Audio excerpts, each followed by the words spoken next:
Hi, welcome to Ken's Games Collection, or should I say Ken's Blu-ray Collection.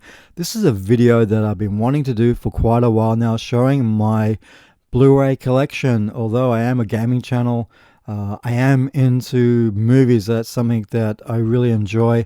And back in the day, I had a massive DVD collection that I would sell off, and I would start collecting Blu-rays and start selling those off and going down the path of digital.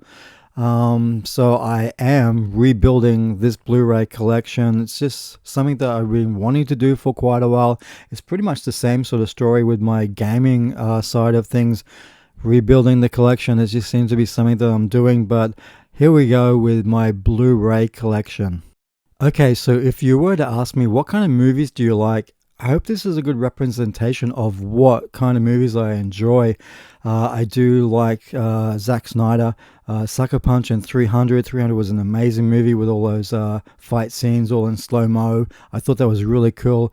And Emily Browning, an Australian actress that was in Sucker Punch, I just love the visual style of that movie and just the over-the-top, sort of like the video game style of action fighting scenes in it. Kind of, I think the first battle with this huge samurai dude reminds me of something like out of a video game, but it was such an incredible movie. Can't Hardly Wait was a movie that really, I just enjoyed that movie so much when it was released back in the day. It was so cool. Scott Pilgrim versus the World. This was a movie that I heard about for such a long time, but it took me a while to actually think, okay, I need to sit down and watch this because a lot of people told me you have to watch it. It has got video game references in it too. I just seem to be talking about video games at the moment, but it was such an amazing movie. And Inception, Christopher Nolan, I absolutely love that movie. I think that's his best movie. I've seen the Batman movies, I've seen Interstellar, but to me, Inception, I just love the story, dream within a dream, and just was an amazing movie. Army of Darkness. Now, while it isn't it's not like the first Evil Dead movies. This one is a bit of a comedy, slapstick sort of action thing that has nothing to do with the first two movies, but I thoroughly enjoyed this one more than the first two Evil Dead movies, and I just think Bruce Campbell is insane. I just love his acting in this one. And House of the Flying Dagger, I do like my Asian cinema, the martial arts, and I got into that sort of stuff back in the 70s on VHS tapes with Bruce Lee. Then you would see all these other martial art movies from that time, which was really cool. And I got to talk about The Fifth Element. Was such an amazing movie. I really enjoyed that one. Now, a lot of people knocked Prince of Persia, but I absolutely loved that movie. I thought it was such a fantastic movie, and it was a good way to take a video game and put it into an action adventure movie. I really enjoyed that one. Now, Tropic Thunder, that movie was hilarious. I remember sitting there watching it, and you sit in the cinema, you go through listening to the trailers, watching the trailers, and all of a sudden there's more trailers, and it took me a little while to realize that, the movie's already started. I think the best trailer within the movie was the one with Tobey Maguire and Robert Downey Jr. That still cracks me up to this day, and it was such a great movie. I thought, with Robert Downey Jr. going blackface, it was risky at the time. It would be even more risky to do that now, but it seemed that Ben Stiller's character, Simple Jack, got more heat than what Robert Downey Jr.'s portrayal of that character did, which was really odd. But yeah, that was something I only learned recently. Now, Baz Luhrmann's Moulin Rouge, really enjoyed that one. Superman, got the 3 Superman movies there. I don't like Superman 2, the Richard Donner cut. I absolutely hate that one, and I'm trying to hunt down the Superman 2 that I know and love. Poseidon, I prefer the Poseidon Adventure from back in the 70s. National Lampoon's Vacation is my favorite one out of the whole series. Stranger Than Fiction really surprised me. I remember watching this within the first few minutes. I'm like, oh my god, this is incredible. I had to go out and buy it. I just really liked that one so much. And Ratchet and Clank was such a cool movie as well. A movie based on a game, based on a movie, but it was such a cool thing. Now, here's an interesting thing. I actually enjoy the Divergent series more than the Hunger Games. I've seen all the Hunger Games in the cinema, but for some reason, the Divergent movies were way better for me personally. I don't know about you guys, but I enjoyed those ones a lot more than the Hunger Games. Avatar, you know what? I'm still kicking myself to this day. I didn't see Avatar in the cinema. Oh, what the hell? I can't wait until Avatar 2 comes out, I think, end of 2022. I can't wait to see that. Jim Cameron, I love his movies. But yeah, I still cannot believe I didn't see Avatar in the cinema. The Back to the Future series was really cool. I love Back to the Future 1 and 2. 3, I couldn't get into the Western side of it. I don't know why. I just seem to have gone off of Westerns over the last 20 years. Robert Rodriguez's Once Upon a Time in Mexico, I absolutely loved that movie. That was so cool. And who would have thought Mamma Mia, based on a whole, a lot of ABBA songs, could be transformed into a play, then into a movie, and just the lyrics of the songs fit so perfectly into the story they tell in this one. So it blew me away. I still haven't seen Mamma Mia again, so I have to do that. But also Fanboys, that was a low budget movie about four guys wanting to break into Lucas Skywalker Ranch to view the Phantom Menace, because yeah, it was just really weird, funny. William Shatner's in it. I really enjoyed that one. So it was something that I thought I would enjoy, but it was just way cooler than I anticipated. Okay, here's my small Disney collection. Look, we all grow up watching Disney movies, and as we get older into teenagers, adults, we sort of, lose our way with the Disney stuff. But I got to say, if it wasn't for Robin Williams' performance in Aladdin, I wouldn't have got back into Disney stuff. I was probably in my late teens or early 20s when that came out. And my mate said, let's go see it. And I was like, it's a Disney movie. But man, I absolutely loved it. Went back and watched Little Mermaid and also Beauty and the Beast. I have to get those movies in the collection, but Moana was great. I loved so much Pocahontas. The soundtrack on that one was superb. The Incredibles, man, that was such an incredible. It was an incredible movie, but it was so great, and I thought that was a bit risky, a bit different for a Disney Pixar movie, but it was perfect. Toy Story, I got 1, 2, and 3. I haven't got 4. I'm not really interested in getting number 4. I think for me, the series ended perfectly with Toy Story 3. Frozen was such a great movie. I've got to get Frozen 2. My daughter's into that, and also The Lion King. So I don't have that many movies there. There's a lot of stuff that I want to get. It's just a matter of time to find them at a good price, because I do live here in Australia and I don't like the sizes of the classification labels. So all this stuff I get is imported because of the size of the classification labels. And I know there's a lot of people out there who collect Blu-rays as well who will import their movies. I thought I was the only one, but it doesn't. It seems that there is more people out there. We don't like the size of our classification labels here in Australia. So yeah, I want to get more of the Disney movies. I've been a massive fan of Jackie Chan for a long time. He made a movie here in my hometown of Brisbane called Strike Distance. I think my favorite Jackie Chan movie would be Who Am I? I think the stunts in the fight scenes were insane, especially on top of this skyscraper. That was mental. But Police Story was really interesting because the way it started out, Jackie Chan is drunk down a side street late at night and throwing up, and I'm like, I've never seen Jackie Chan in that sort of role, and I was really hooked on that movie. It was such a great movie. Memoirs of a Geisha, it was a great movie as well. You can see I got this thing for a bit of Asian cinema. The Forbidden Kingdom with Jackie Chan and Jet Li, phenomenal. That was so cool. I want to get Hero back in my Blu-ray collection, because I did have it back in the day along with Crouching Tiger and Hidden Dragon. I got to get those two. Now The Protector is known as Tom Yum Goong in Thailand with Tony Jai. Great movie. Again, this was partially shot, I think, in Sydney. It was insane, just the fighting in that one as well. Loved the Ocean 11s, 12s, 13s. It was such a cool movie, especially Ocean's 11.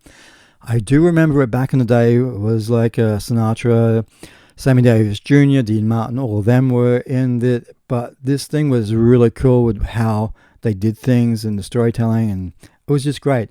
And we have Steven Spielberg's Jaws in there. Man, that movie had an effect on me back in the day. Oh, I wouldn't go in the ocean for a long time. And also we have Titanic, Jim Cameron's, that was a masterpiece. I've been obsessed with the Titanic for years, and to see that movie sort of play out in two ways, the love story, then the tragedy of the ship going down, I thought it was perfect. And I do have the first season of Supergirl. I need to get the rest of the seasons. I was really into that. Me and my wife were into the Supergirl series when she was pregnant. It was really cool.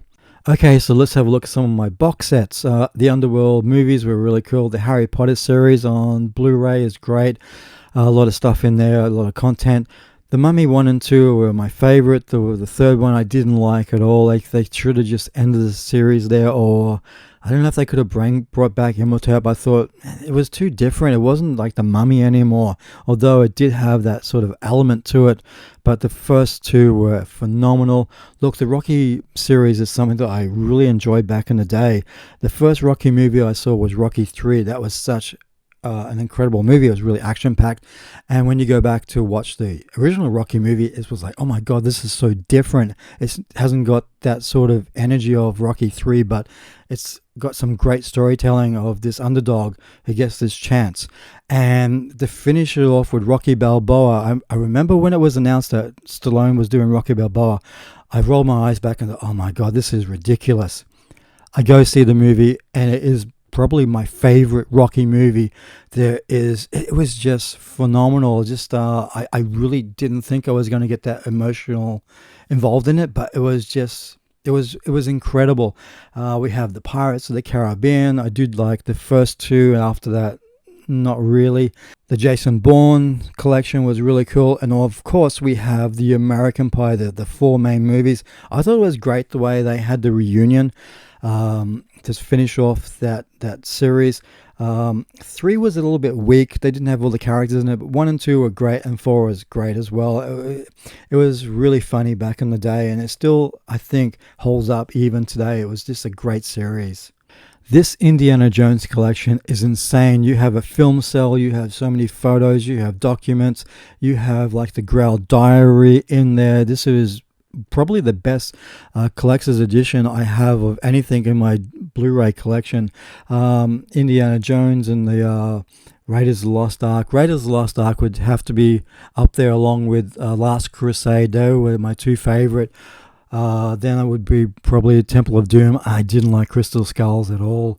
Although I am looking forward to Indy 5. I don't know how that's going to go, but this was a great series back in the day. And, you know, Harrison Ford had come off of doing Empire Strikes Back. Tom Selleck was unavailable to play Indiana Jones because of his commitments to Magnum PI. And it was just a perfect fit to have Harrison Ford playing Indiana Jones. I couldn't see anybody else playing that character back then. Even now, I struggle if somebody else was going to take over playing Indiana Jones. It's just so synonymous with Harrison Ford. But this is a great collector's edition. This is the way to do these sort of collector's editions, I feel. It's really cool with the film cell with Indiana Jones with the snake, which he hates, but I thought that was so cool. It's hard to believe, but The Hobbit was a children's book. It wasn't a very long book, nowhere near the length of the Lord of the Rings series, but somehow they were able to push out 3 movies. They'd taken things from other works of Tolkien and worked it into like a 9-part movie. They just milked this thing so much, but I did enjoy it. But I probably didn't enjoy this as much as the Lord of the Rings. Again, we have these collector's editions with so much stuff on them, a lot of featurettes. It's really cool watching this sort of stuff, and sometimes I get more involved in watching featurettes than the actual movies themselves. But it's always great with Peter Jackson. You know you're going to get your money's worth because he's always going to throw in 40 minutes of extra footage into a movie or something like that, which is insane, which you don't get in the theatrical release. But this is okay. I do prefer the Lord of the Rings way more than this. And speaking of Lord of the Rings, I got the collector's edition of this. It was so cool with the amount of extra footage that was put into these movies, expanding the story even more. I feel for Christopher Lee because Peter Jackson did delete one scene out of the theatrical release, which was really important, and I don't understand why it was cut out, because Saruman's death was, it was important to show that. I really felt for Christopher Lee, and I can understand why. He didn't talk to Peter Jackson for quite a number of years, I believe, but this was a great movie. And just Andy Serkis's Gollum, just how he was able to go from one character to the other with Gollum is just, it was just insane, especially at the end of, I think it was The Two Towers, just how he was having this conversation with himself, and just the way the tones would change was just, it was spine-tingling watching that in the cinema. We're just in awe of just this performance. It was just incredible. It was groundbreaking, and you'll never, I don't know if you'll ever see something like that, the way they did it. They built a lot of sets.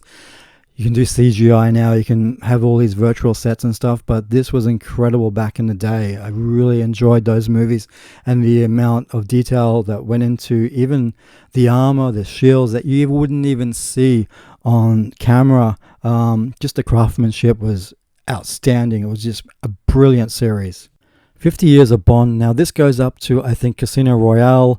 I think there's a spot in there where you can put Skyfall in it. I got into the James Bond series back when Moonraker came out. Now this was after the release of Star Wars, and everybody was trying to cash in on this space theme thing, including James Bond. I think after, I don't know if it was The Spy Who Loved Me, I think the next Bond movie was supposed to be For Your Eyes Only, but because of Star Wars, they fast-tracked Moonraker, and that was my first introduction to Bond.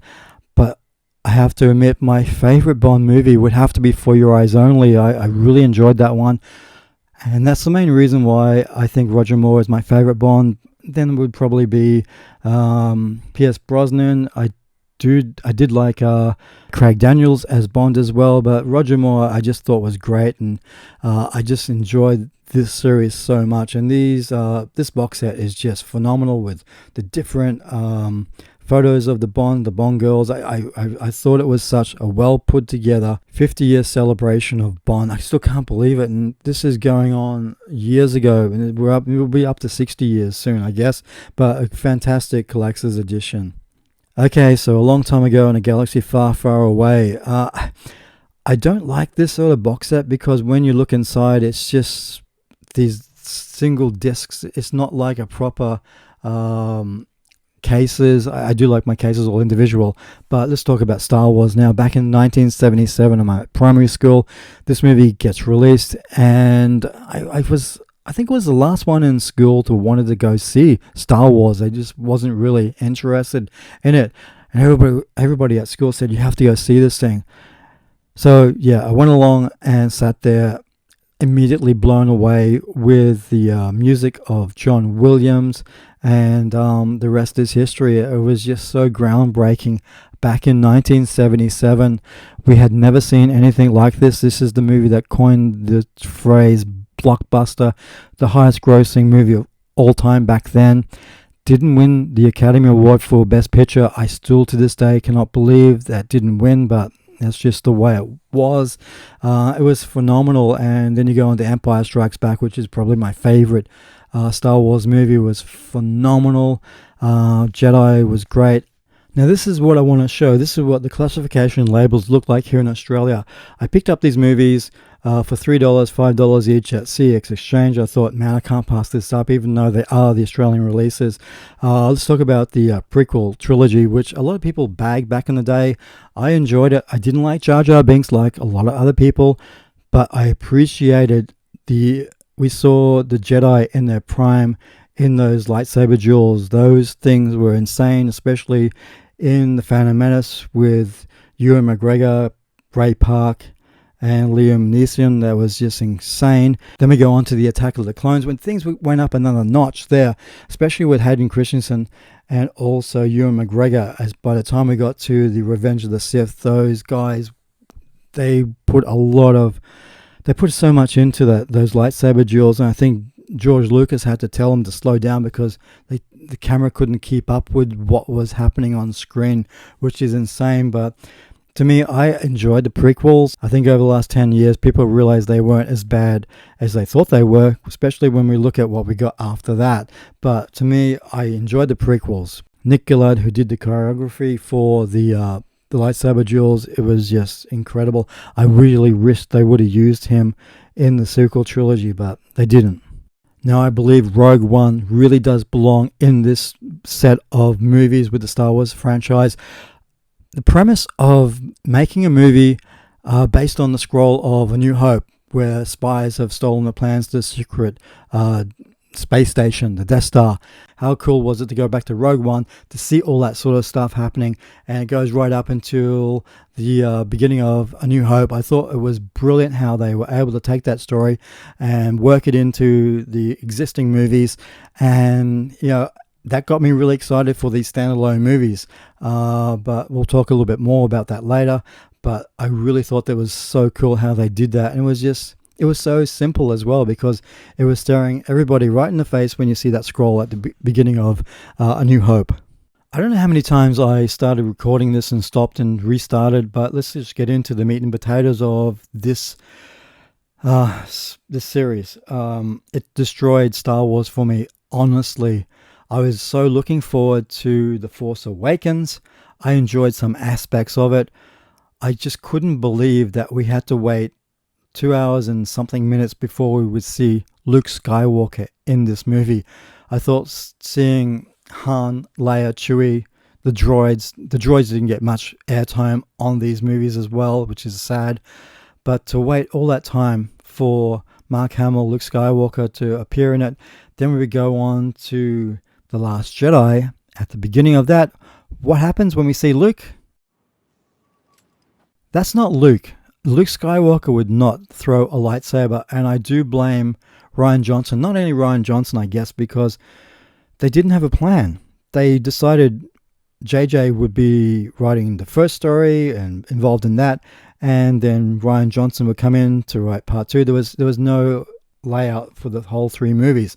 And by the time you get to the Rise of Skywalker, it was just an utter mess. And I was so hopeful for this series. After The Last Jedi, I left the cinema and I said, I'm not going to go see the Han Solo movie. I didn't even see Rise of Skywalker in the cinema, and I've seen every other Star Wars movie in the cinema. I just couldn't bring myself to see it, and thank God I didn't, because right at the end, when we get that reveal. Who are you? I'm Ray. Ray who? Ray Skywalker. If I was in the cinema and I heard Ray say that, I would have probably stood up, swore, and walked out. It just didn't make sense for her to say that she is a Skywalker. She isn't. It just shows how shallow the writing was. That even introduced Palpatine in it. He's already dead. You're just destroying Anakin Skywalker's legacy by destroying the Emperor, and he's still alive somehow. It just didn't make sense. I did hear something about the treatment that George Lucas wrote. I think it's in an art book somewhere, and there's a few YouTubers that talked about it. I would have preferred to seen that, because he had something outlined for those 3 movies, where you had the first one, somebody come in, Rian Johnson comes in and completely destroys what came before it and what's going to come after it, and it's just a mad rush to try and think, oh God, how do we fix this train wreck? And they didn't fix the train wreck. It just destroyed me and a lot of fans. It really pains me to say that. Okay, so now I got that off my chest. Let's get back into my happy place. Talk about the Clone Wars series. I got all of those, the lost episodes as well. It took me a while to get into the Clone Wars. I did watch the movie, the single Blu-ray. It didn't really connect with me. Then all of a sudden I started watching the series. I think it was on TV, and I got more and more into it, and I wanted the box set. And also I did enjoy Star Wars Rebels. I thought that was great. I still need to go further on. I got the season 1 and 2. I need to sit down and watch the other seasons involved. I got to buy those actually to get them, but for what it's worth, these were really cool, and I need to get into the Disney Plus stuff.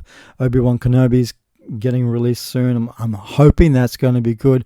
I've seen what The Mandalorian has done, the Book of Boba Fett. I haven't seen The Bad Batch yet, so yeah, I think these things are better than the trilogy that we got, the sequels, which, yeah, it wasn't good. When I first heard there was a reimagination of the Battlestar Galactica, I wasn't interested in it. I had a mate that I used to work with told me that I need to watch this thing. I need to see it. It's incredible. And I'm like, dude, I saw this back in the 78 when I was a kid on TV. It was very campy. Even I couldn't get into it. It was like a Star Wars ripoff. I didn't like it. And he would hound me and say, you got to watch this. And then one day he came in with I think it was the first few discs on DVD, and said, take it home, watch it. And I thought, oh, okay, just to shut him up, I took it home, watched it, and I was like, oh my God, this is incredible. And I just like how they were able to take things that were happening in the real world and put it into the series. And just the casting of this TV show, getting all these amazing actors and actresses together, it was just the perfect ensemble.